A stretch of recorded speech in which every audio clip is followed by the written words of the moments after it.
I was promised.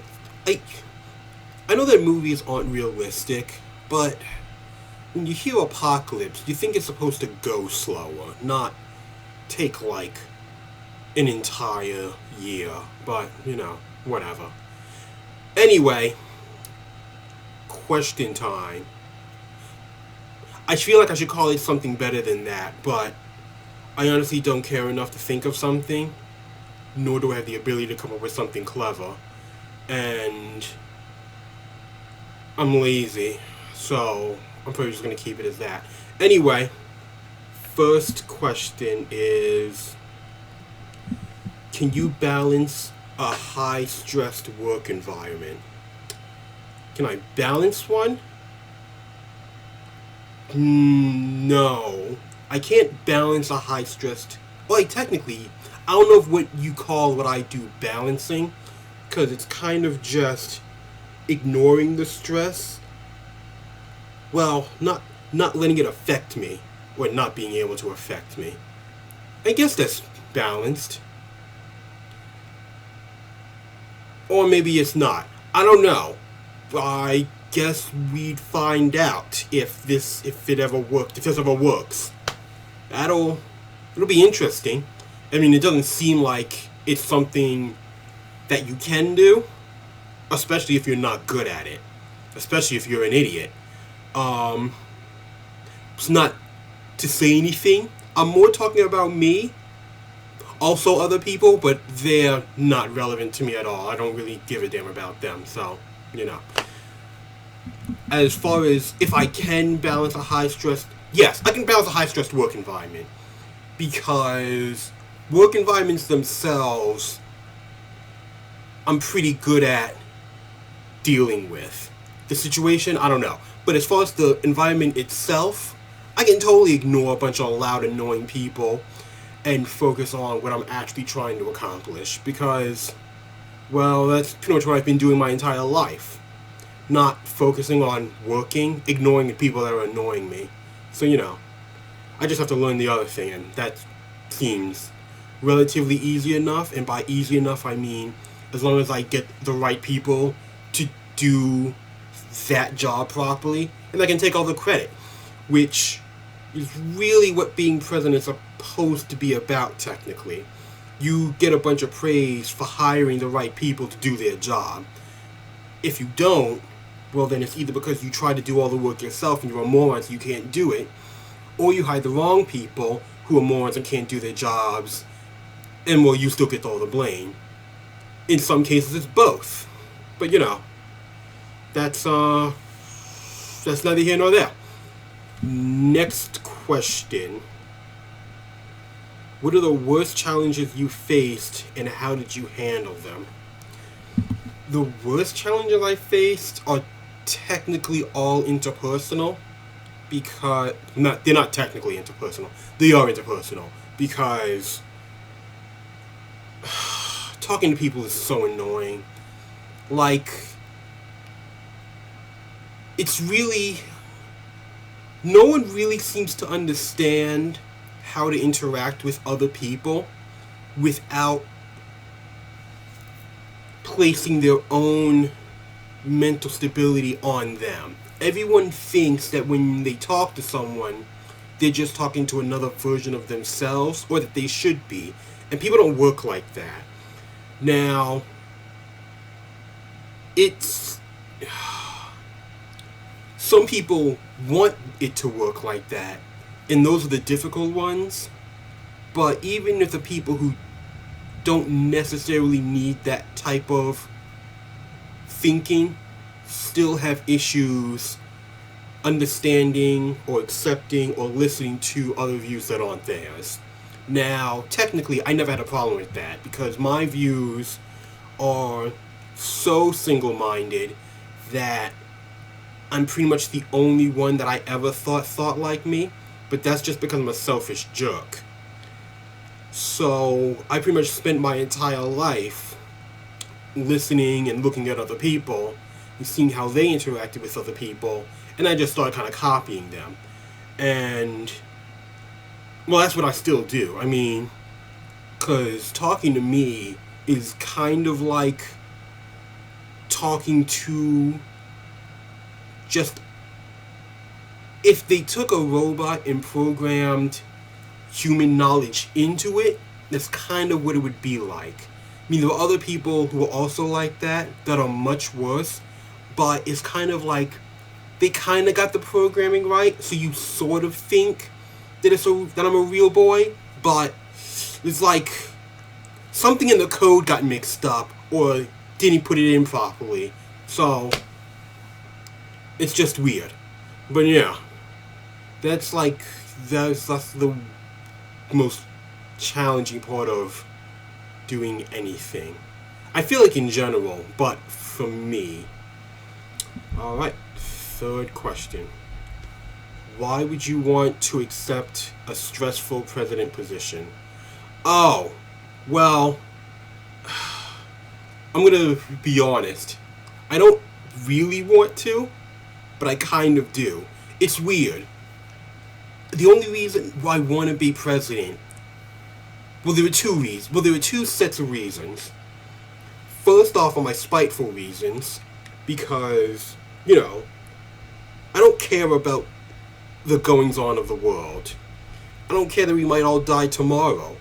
I don't care that apparently Chernobyl is on fire, and the fire that is currently there is spiking the radiation levels into astronomical levels.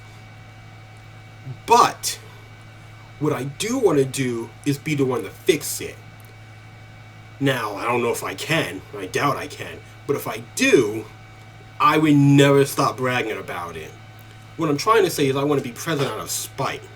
Because, well, why wouldn't I?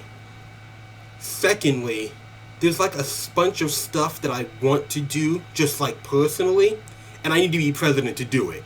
Like, I just want to take a bunch of random pictures in the White House and just like have them, and then get a digital editor to edit them in like a bunch of weird random ways. I also want to release them on the internet and let other people do it, whether they like me and hate me, or hate me, like me or hate me, or both. I don't care. And see what they do with them too, because I think that'd be funny. And like stupid stuff and stuff like that. I mean, of all, technically none of the reasons why I want to be president are good. I mean, as far as the reason why, well, no, those are the things that I want to do.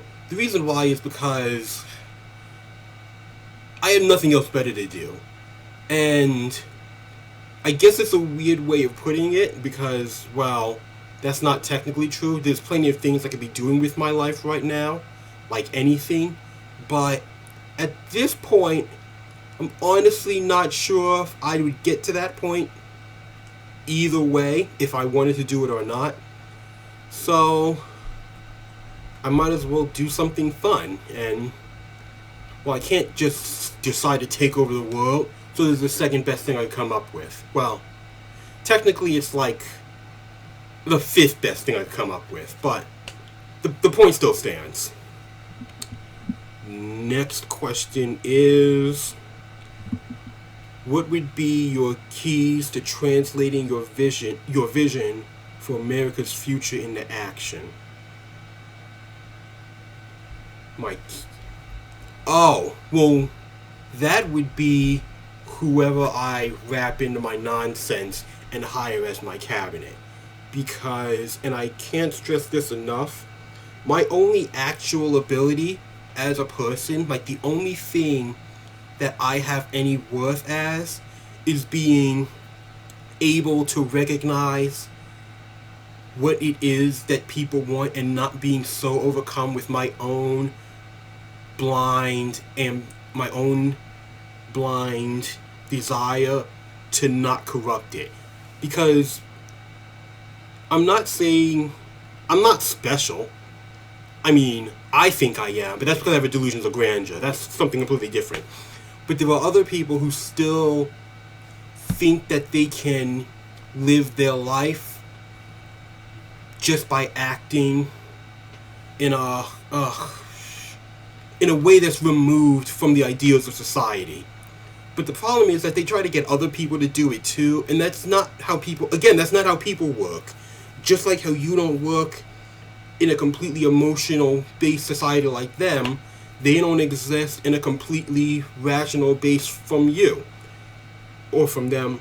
I lost track. But anyway, I kind of just have the ability, again, not in a special way. I'm just the only person that I know that thought of this, so if it works for me first, then I win. So, but anyway, I kind of just think that separating yourself from everything, including your own self, is the best case scenario for being a leader. Not necessarily being a leader in all cases, but at least most of them, because so much of the problems that's currently happening is based off of, well, other people's own selfish desires.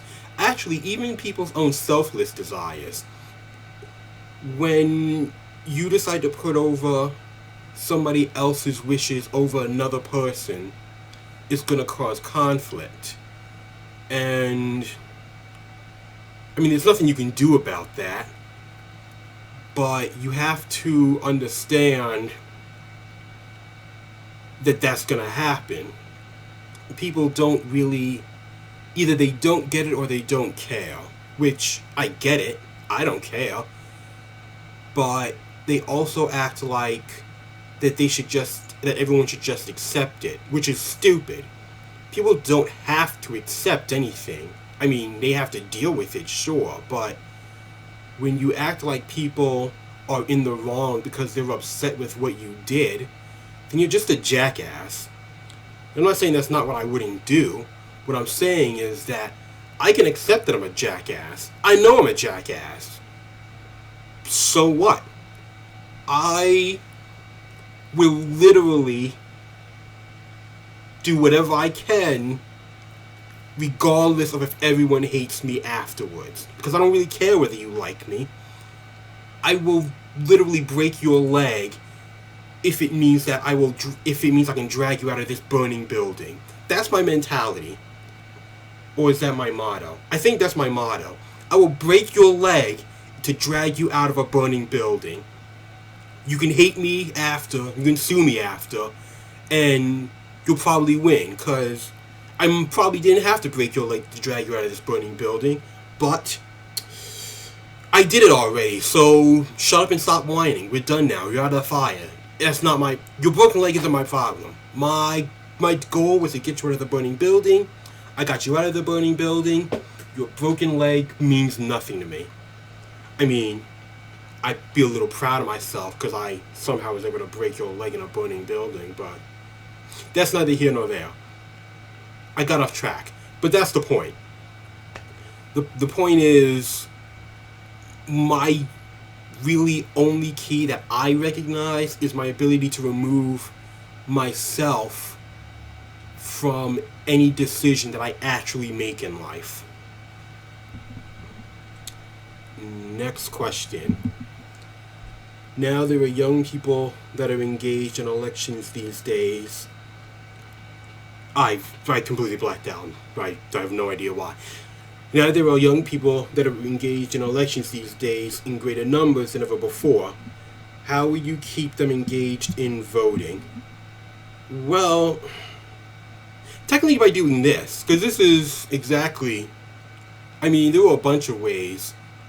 Also, you can't, pander to people, hopelessly, because it's sad, and, well, I was about to say most people, but that's not true. Some people don't like it. Again, some people do like being pandered to. There's something you can do about that.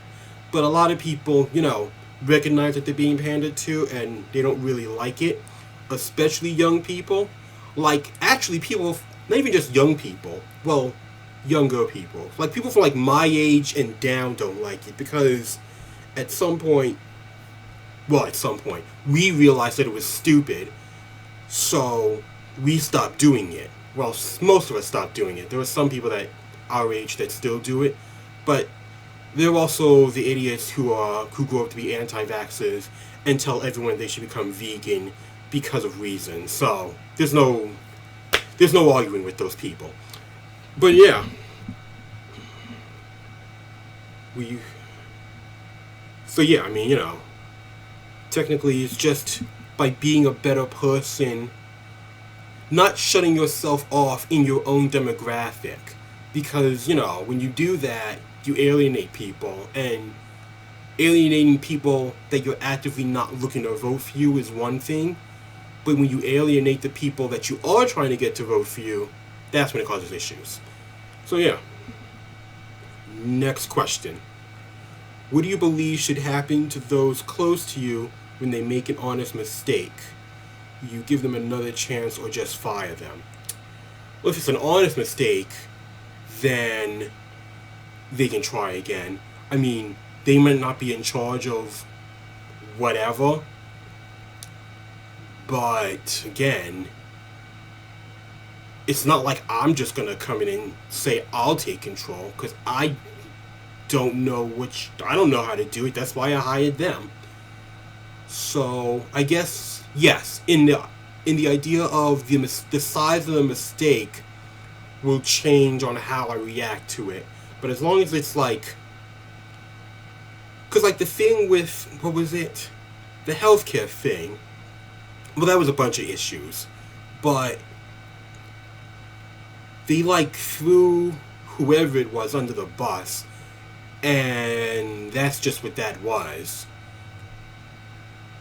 But I don't know, it was weird.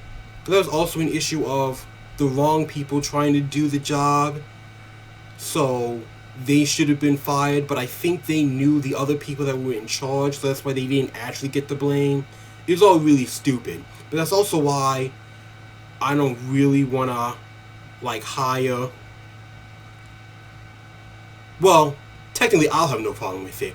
I have no problem with firing people that I know, because, well, like I said, I don't care about your feelings when I am forcibly trying to fix the world to spite all the rich people that hate me.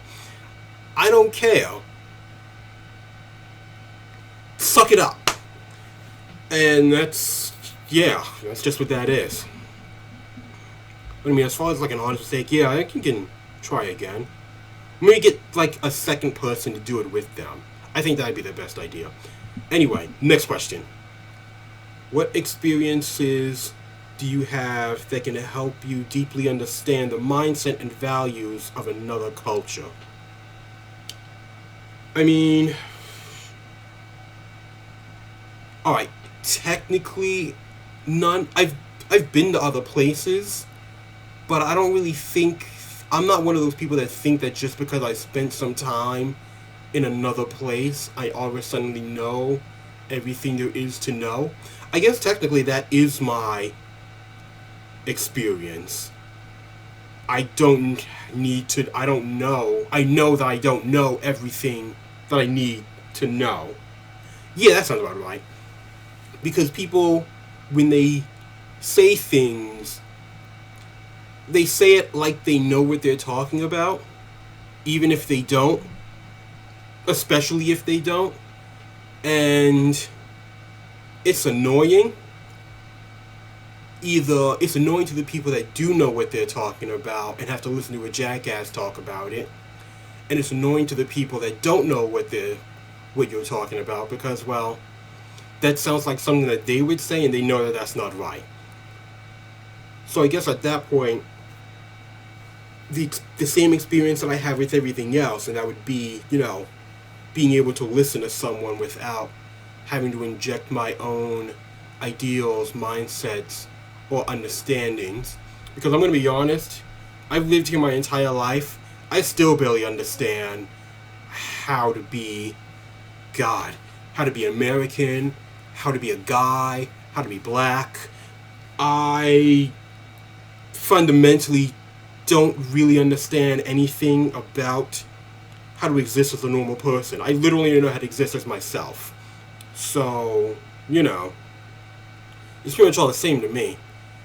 I mean, it's just some I know a vague amount of information about the United States, whereas I don't know a vague amount of information about Canada or Mexico, South America, or wherever else. The last question is, if you were interviewing the president, what would be the first question you ask him or her? The first question? I don't know what the first question... No, actually I don't know what the first question I would ask is. Because whenever I talk to someone, and this is relatively true, the first question I usually ask someone is completely pointless. So it would only work by, like, even like the presidents that I know of that I would talk to, of the 4 that are left alive, or the rest that are zombies now, I don't know. I don't know what I would ask them, because I don't really care about what they thought of being president or what else they would have done differently. Like, that doesn't mean anything to me. I mean, it doesn't. I don't really care about what it was like being president for you.